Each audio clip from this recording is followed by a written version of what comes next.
Hello, I'm Lyndsay Chapman, Chief Exec of CIEL, the UK's Livestock Innovation Centre, and we're the front door for research and innovation in all things livestock. I'm pleased to be here today as a gold sponsor for the A3 Scotland conference next year. That's taking place 26th to the 27th of April. And this is really just a short feature to give you a taster of what's to come, and we'd love to see you there next year. I'm really pleased to be joined by Bob Rees today, a professor in agriculture and climate change at SRUC, and I had the real pleasure of working with Bob last year when we produced our report, Net Zero Carbon in UK Livestock.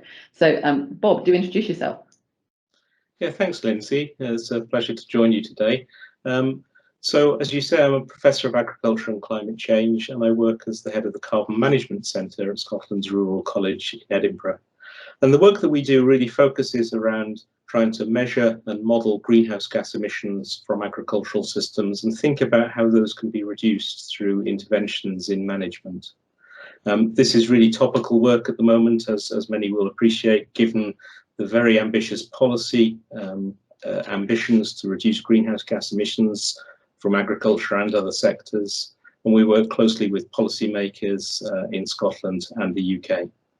And it's great that as well as working with all the fantastic capability, which is sort of facilities, but really importantly experts up in Edinburgh and that sort of core area of innovation and research, that you absolutely linked up with all the work going on in other parts of the UK.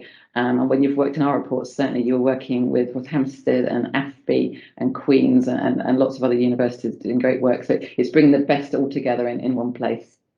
That's right. It's a very tight-knit community. We all know one another very well, and I think that really helps with the research because it helps us to take forward the sort of cutting edge of the research with the latest technologies and thoughts about how we can make progress. So, Bob, you're going to be a keynote speaker at A3 Scotland next year. So you'll have this opportunity to talk about the challenges and opportunities. So we can maybe just talk about this a little bit now and warm people up what to expect next year. So to start with, Bob, where are we now? So in terms of emissions from agriculture and livestock specifically. Okay, so agriculture and land use are actually quite significant contributors to emissions of greenhouse gases in the UK.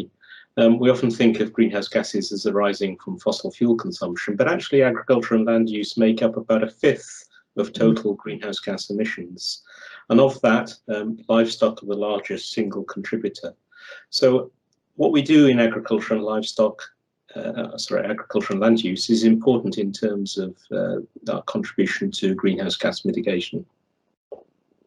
Yeah, and you did the work last year, working with a group of different scientists across the sector and a mix of livestock and climate and soil scientists.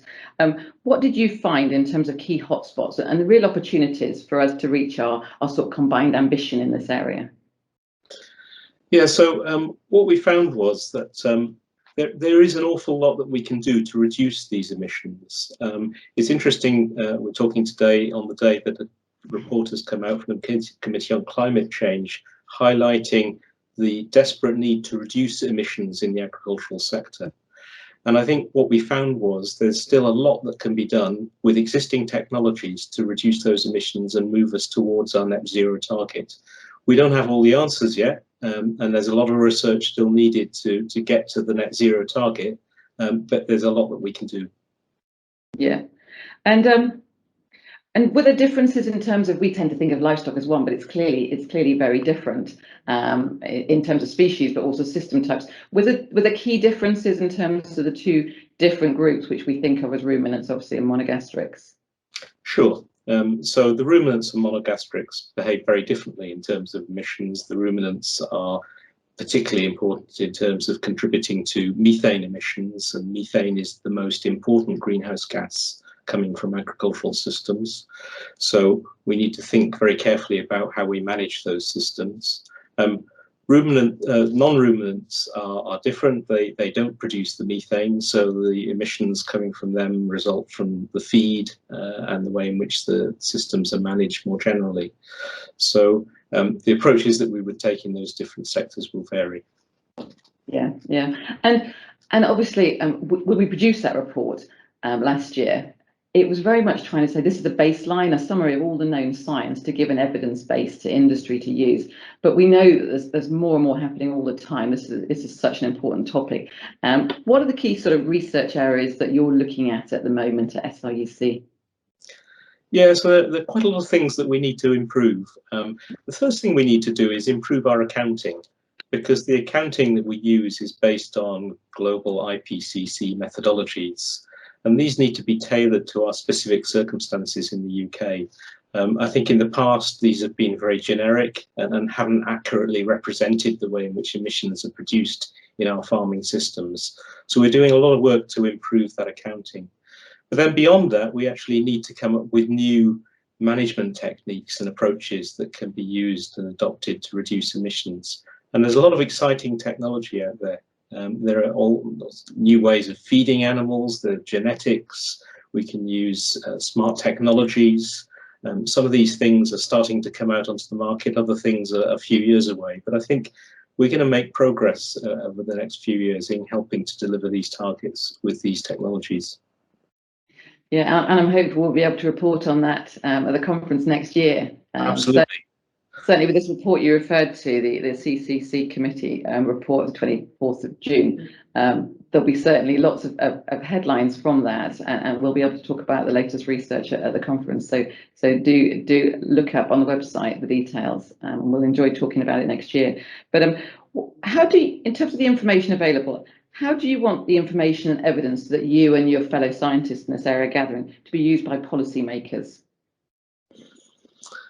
Yeah, so I think what we want to see is transparency in the way in which information is being used. I think the information is sometimes very confusing.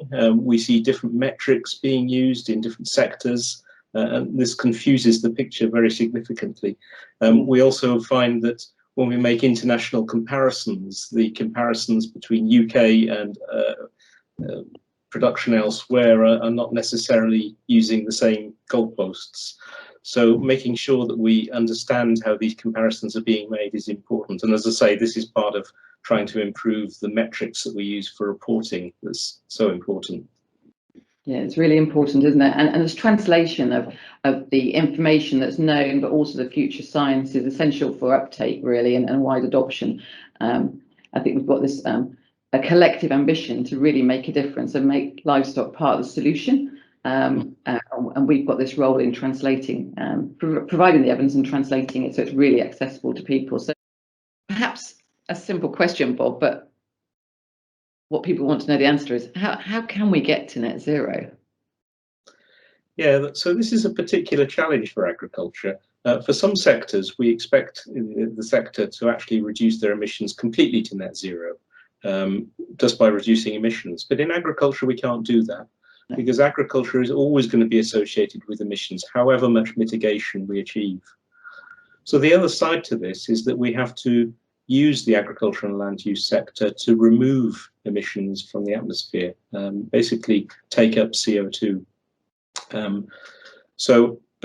Getting to net zero will be a balance between reducing emissions of nitrous oxide and methane and increasing the uptake of carbon dioxide by carbon sequestration and other technologies such as biomass capture of CO2 and the use of things like biochar. Yeah.